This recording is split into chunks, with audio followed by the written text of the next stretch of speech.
And I pray that Lord Krishna will allow me to say something bona fide and useful to all of you in your devotional service. We're reading from Srimad Bhagavatam, Canto 9, Chapter 8, entitled, The Sons of Sagara Meet Lord Kapila Dev. We're beginning with text 18. There's no purport to 18, 19, or 20, so I'll just read those myself, and then we'll chant responsively 21. Ayodhya vasinat sarve balakan punar agatan drishtva vasis mene rajan raja chapyan vatapyata. O King Parikshit, when all the inhabitants of Ayodhya saw that their boys had come back to life, they were astounded, and King Sagara greatly lamented the absence of his son. Text 19. Ansumans chodito ragya turagan veshane yayav patrivya katan nupatan basmanti dadrishe hayam. Thereafter, Anshuman, the grandson of Maharaj Sagara, was ordered by the king to search for the horse. Following the same path traversed by his uncles, Anshuman gradually reached the stack of ashes and found the horse nearby. Now, for those of you who have no idea what's going on here, you can read it later. Text 20. Tatrasinan munin viksha kapilakyam adhokshajam astaut samahita mana pranjali pranato mahan. The great Anshuman saw the sage named Kapila, the saint who is an incarnation of Vishnu, sitting there by the horse. Anshuman offered him respectful obeisances, folded his hands, and offered him prayers with great attention. Now, before we go on to text 21,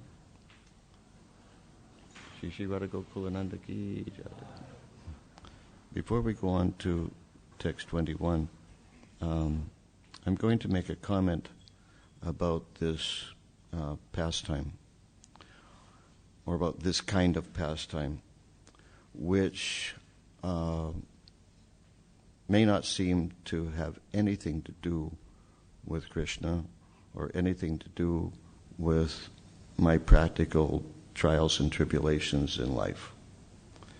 Srila Prabhupada addresses a similar issue, well, this kind of issue in a purport in the second canto.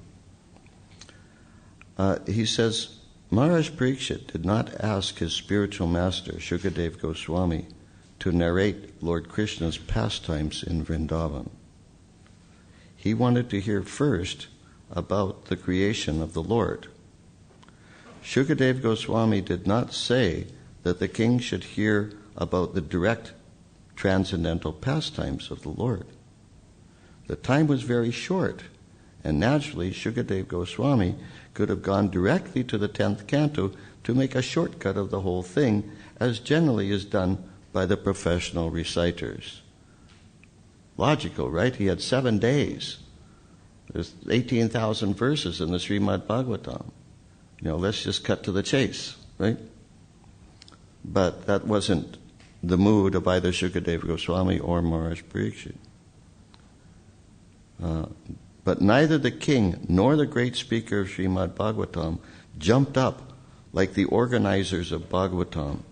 When Prabhupada says the organizers of Bhagavatam, I presume he means that the professional reciters of Bhagavat Sapta, they supposedly speak the Bhagavatam in 7 days like Shukadev Goswami did. Both of them proceeded systematically so that both future readers and hearers might take lessons from the example of the procedure of reciting Srimad Bhagavatam. Important point. It's not just a question of reciting Srimad Bhagavatam, but what is the procedure or the process of reciting Srimad Bhagavatam. Srila Prabhupada often said we should proceed through his books systematically. On the other hand, sometimes he said other things too. Like one time somebody asked Srila Prabhupada, what's the best way to study his books? He said, my books are like sugar candy. If you taste a piece of sugar candy, it's sweet on whichever side you taste it. He said, in the same way, just pick up one of my books, open it to any page, and start reading. So that's the other side. But in general, Prabhupada recommended studying his books systematically. Those who are under the control of the external energy of the Lord, in other words, those who are in the material world must first of all know how the external energy of the Lord is working under the direction of the Supreme Personality, and afterwards one may try to enter into the activities of his internal energy. Then I'll skip a few sentences. Therefore, the neophyte devotee, instead of jumping at once to the platform of transcendental pastimes presented by the internal energy of the Lord, may know how great the Supreme Lord is by inquiring about the process of his creative energy.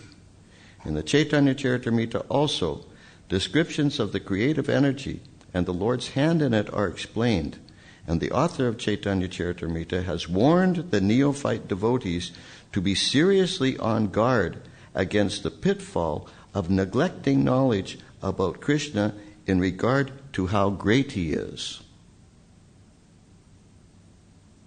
Sometimes devotees seem to get a little bored with what they call details. This is a detail, that's a detail, something else is a detail. But the Vaishnav's mood is that anything in relationship to Krishna is important. There's also a place earlier in the Bhagavatam, before the discussion of the cosmos in the 5th canto, where Prabhupada makes a similar point that why was Maharaj Parikshit asking these questions about the cosmos? He's just about to leave the cosmos. And Prabhupada said because it's a relationship to Krishna, that's why. And a devotee is interested in anything and everything that's in relationship to Krishna. So, the author of Chaitanya Charitamrita has warned the neophyte devotees to be seriously on guard against the pitfall of neglecting knowledge about Krishna in regard to how great he is. Only when one knows Lord Krishna's greatness can one firmly put one's unflinching faith in him. Otherwise, like the common man, even the great leaders of men will mistake Lord Krishna for one of the many demigods or a historical personality or a myth only. Now, one might say, because Prabhupada says here, only when one knows Lord Krishna's greatness can one firmly put one's unflinching faith in him. Now, someone might say, what about the gopis? They didn't seem to be so interested in the details of Lord Krishna's greatness. They just loved Lord Krishna. So how can you say that only when one knows Lord Krishna's greatness can one firmly put one's unflinching faith in him? Well, one major difference is that we're not gopis. I don't want to disappoint anybody, but we're not gopis, and we're unlikely to become gopis very soon. And the reality is that we need to understand things. In so many places in Prabhupada's books, in particular Bhagavad Gita, is mentioned the importance of knowledge. We have to have knowledge. It's just like all the senses have to be engaged. If the senses aren't engaged in Krishna's service, they're going to be engaged in Maya's service for sure. It's the same way with the intelligence. The intelligence has to be engaged. And there are basically, as far as I can understand, two ways of engaging the intelligence. One is understanding philosophy. And the other way, Prabhupada said, is to use our intelligence to make plans for how to spread the Krishna consciousness movement. So, yeah, we have to understand philosophy. And therefore, it's not exactly just chanting Hare Krishna. There's philosophy. Prabhupada did say all you need to do is chant Hare Krishna. But on the other hand, look at how much time and energy he put into writing these books. And think about, like, for instance, these verses we have here about, Anshuman, Maharaj Sagara, and, like, who cares? Anshuman, Sagara, what does it have to do with me, or what does it have to do with my relationship with Krishna? But they were important enough to be in the Bhagavatam. They are important enough to be in the Bhagavatam, and they're important enough for Srila Prabhupada to have spent his time translating and presenting these verses. He didn't just skip over them. He didn't write purports on all of them, but he didn't skip over them. Then, the transcendental pastimes of the Lord in Vrindavan, or even at Dwarka, are relishable for persons who have already qualified themselves in advanced spiritual techniques, and the common man may be able to attain to such a plane by the gradual process of service and inquiries, as we shall see in the behavior of Maharaj Parikshit. So this is describing the process of Vaidhi sadhana bhakti, that one follows rules and regulations under the guidance of a bona fide spiritual master. He gradually gets purified, and then very naturally comes to a higher level of ability, of capability of understanding esoteric topics. Otherwise, it doesn't matter. He can study it all he wants. He's not going to get it. As long as a person's identifying with the material body, as long as a person is having trouble following the four regular principles, etc., not going to understand esoteric topics. They may sound interesting, but that such a person is not going to get the point. So, therefore, the best thing to do is to become purified by following the order of the spiritual master. Of course, that implies that we have to have a spiritual master who's actually representing the line of disciplic succession, not just somebody who's called a spiritual master, but he actually has to represent a line of disciplic succession going all the way back to Krishna.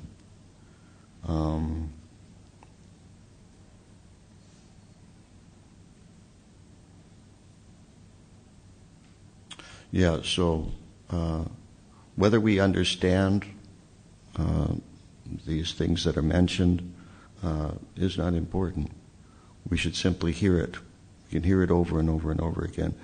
And the more we hear it, and the more that we're progressing in Krishna consciousness by following Vaidhi sadhana bhakti, then things will become gradually more clear.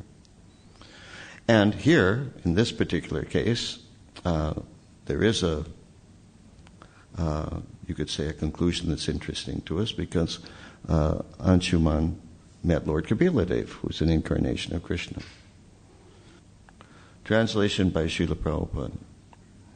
Anshuman said, "My Lord, even Lord Brahma, is to this very day unable to understand your position, which is far beyond himself, either by meditation or by mental speculation. So what to speak of others like us, who have been created by Brahma in various forms, as demigods, animals, human beings, birds, and beasts? We are completely in ignorance. Therefore, how can we know you, who are the transcendents?" Purport by Srila Prabhupada. Ichadvesha sumuttena dvanvam mohena bharata sarvabhutani sammohan sargeyanti parantapa. O Sayana Bharata, Arjuna, O conquer the foe. All living entities are born into delusion, overcome by the dualities of desire and hate, unquote. Bhagavad Gita 7:27. All living beings in the material world are influenced by the three modes of material nature. Even Lord Brahma is in the mode of goodness. Similarly, the demigods are generally in the mode of passion, and living entities lower than the demigods, such as human beings and animals, are in the mode of ignorance, or in mixed goodness, passion, and ignorance. Therefore, Anshuman wanted to explain that because his uncles, who had burnt to ashes, were under the modes of material nature, they could not. Therefore, Anshuman wanted to explain that because his uncles, who had burnt to ashes, were under the modes of material nature, they could not understand Lord Kapila Dev. Quote, because you are beyond even the direct and indirect intelligence of Lord Brahma, he prayed, unless we are enlightened by your lordship, it will not be possible for us to understand you. Atapite deva padam puja dvaya prasada leshano grihita eva hi. Janati tatvan bhagavan mahim no nachanya eko pi chiran vichinvan. Quote, my Lord, if one is favored by even a slight trace of the mercy of your lotus feet, he can understand the greatness of your personality. But those who speculate to understand the Supreme Personality of Godhead are unable to know you, even though they continue to study the Vedas for many years. Unquote. That's from Bhagavatam, Canto 10, Chapter 14, Text 29. The Lord, the Supreme Personality of Godhead, can be understood by one who is favored by the Lord. The Lord cannot be understood by others. Verse again. Anshuman uvacha napashyati twan param atmano jano nabhutyate dhyapi samadhi yuktibihi kuto paretasya manat shariradi visarga srishta bayam aprakashaha.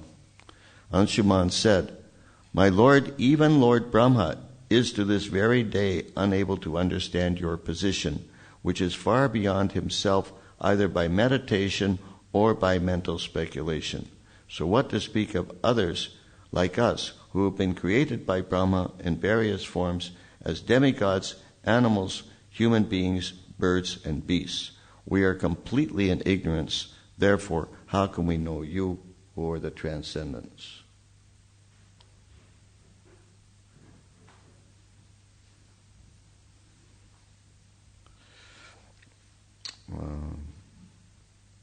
Just a second here. This verse is spoken by Gopinath Patanayaka, I think.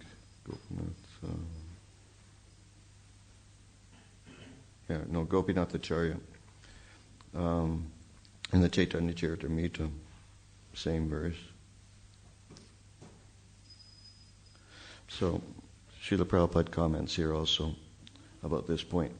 Although the Supreme Personality of Godhead, Krishna, is the ultimate goal of knowledge, one who is not a pure devotee and who is not engaged in the source of the Lord, who is not engaged in the service of the Lord, cannot understand him. Lord Brahma therefore confirms this.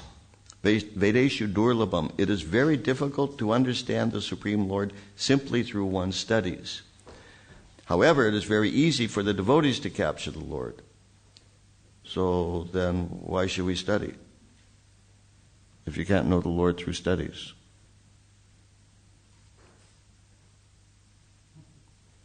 Anybody besides Jadhananda Maharaj know the answer to that? Just toss the books, right? What? Okay, so what? Why study? Yeah. Okay, so earlier on you pointed out how Prabhupada spent his life leaving behind 70 volumes of books. So I don't know why I should study Krishna consciousness, but because my spiritual master left me these books, I should study them to the best of my ability. That would be my comment. Okay, anybody else have an answer? Yes. Maybe it's not the mood of studying. What's that? Maybe it's when we study, it's not just trying to study, it's the meditation behind the words. When we study what? When we read the books, it's the meditation we get from it. It's not like studying alone, the study mentality alone Okay, another answer. Yeah. Even though we may not know Krishna from the study, it may increase our faith, continue on in the process. Okay. Yes. If we show that we want to study, Krishna sees that eagerness to want to know him, even though we can't know him. So if he enables us to know him better, he sees that eagerness to want to know him through study, even if they're unqualified to study. Okay. Yes. Well, studying alone isn't the process you have to put into practice with studying. Like you. Yeah, Srila Prabhupada said once that real hearing means to practice what you've heard. That's one point. Yes, Gaur Krishna Prabhu. It's not study from an academic point of view. Yeah. This is an important point. The question is first of all, we're talking about Prabhupada's books. We're talking about Bhagavatam. We're not talking about the Vedas. So, I mean, but this is about the Vedas. You can there's I mean, the Vedas are so voluminous, it's practically impossible to imagine. Unbelievable. And just imagine that Vyasadeva compiled all the Vedas. I mean, it's hard to imagine how much effort that took to compile all the Vedas and how much time, right? Then when he was all finished with this big project, his spiritual master comes along, and he doesn't just tell him, you wasted your time. He tells him that too, you wasted your time. But even more so, he says, you've misled people. Pretty heavy, right? Therefore, he says, present Srimad Bhagavatam. You have to preach the glories of the Lord directly. So, this kind of literature, such as Srimad Bhagavatam, this can be understood as either jnana or vijnana, depending on how you approach it. If you approach it, as Gaur Krishna Prabhu said, in an academic way, that's a different thing. But if it's approached in a mood of devotion, a mood of worship, then it's vijnana. One gets realization just from the hearing, just from the reading. Srila Prabhupada said once that if you study Srimad Bhagavatam, you'll become very advanced. And if you preach Srimad Bhagavatam, you'll become more advanced. Yes. You wanted to say something? When you do the studying of the books, you might not fully understand Krishna, but you get a good idea. Yeah. You don't have to fully understand. But just the hearing is purifying.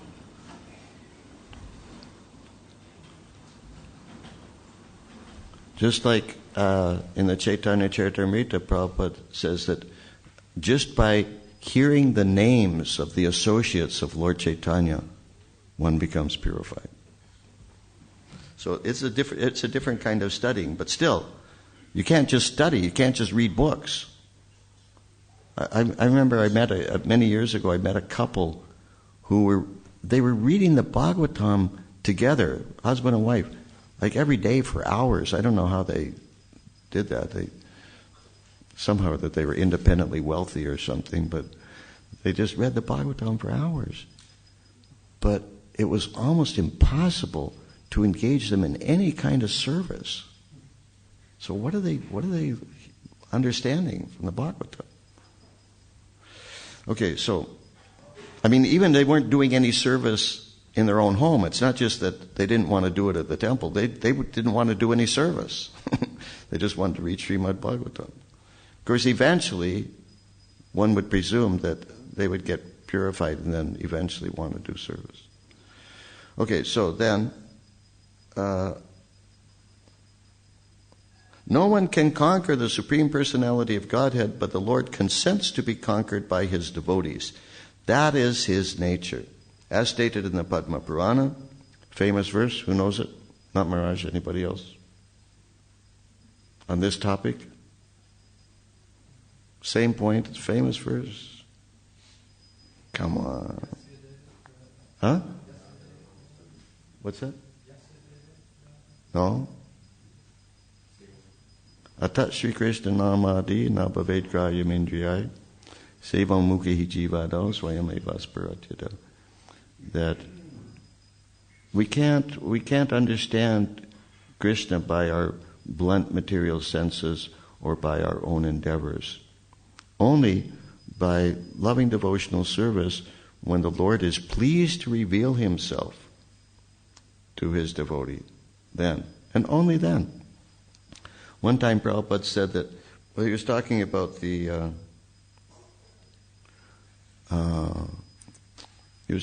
Kripa Siddha.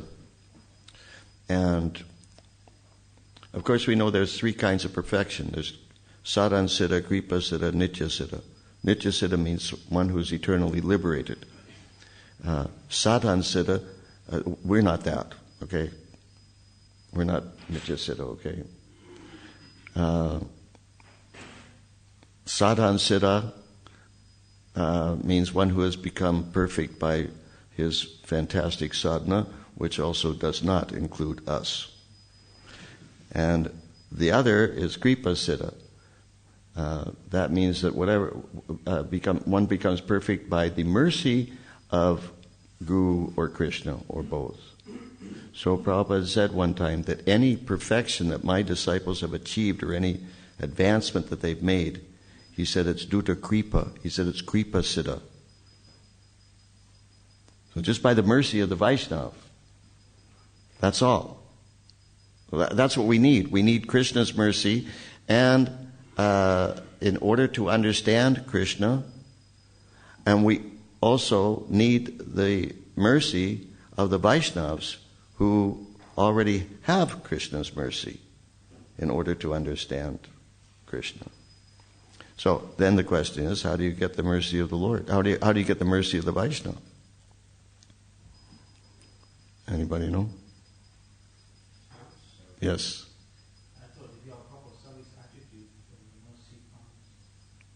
Yeah, proper service attitude.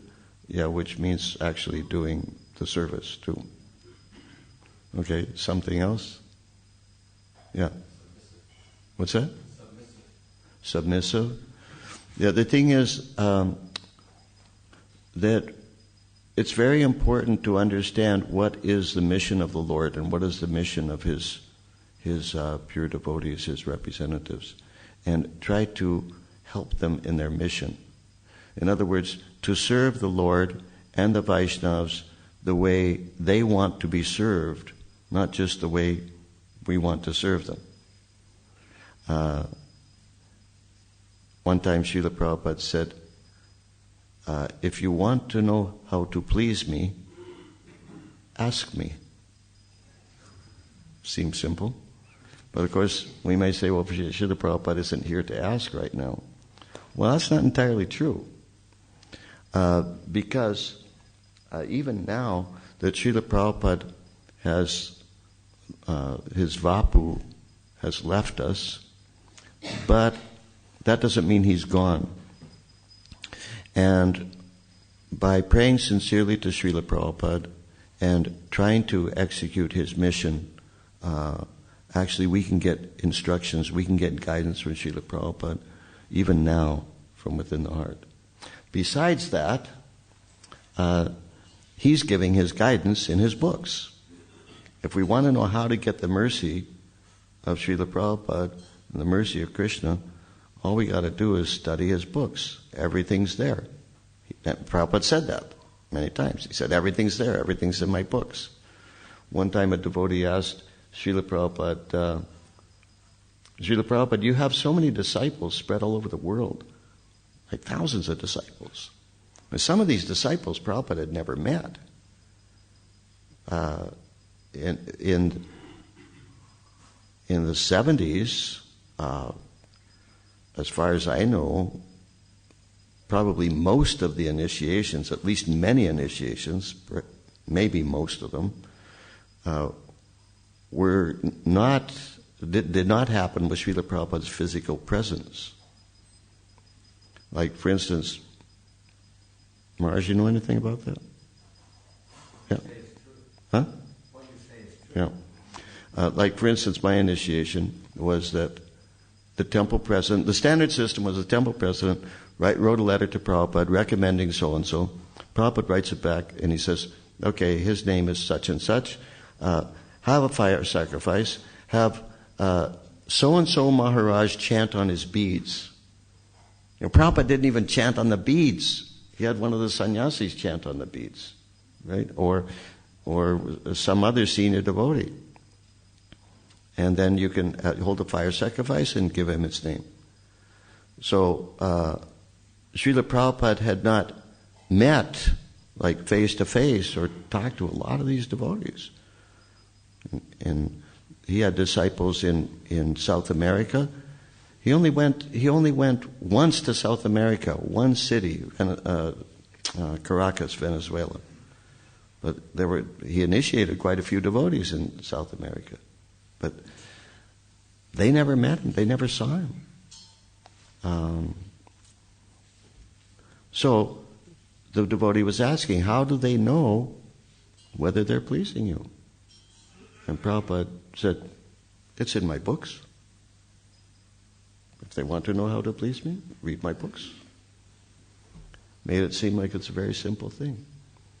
So that's how we can get the mercy of Guru and Krishna, Srila Prabhupada and Krishna. Study his books. Understand what is Prabhupada's mission, what is the mission of Lord Chaitanya, and try to do something useful to push on that mission. And in this way, we'll get the mercy of the Lord, and we'll get the mercy of his pure devotee. Otherwise, it's not possible. This is where there's life. But otherwise, there's no life.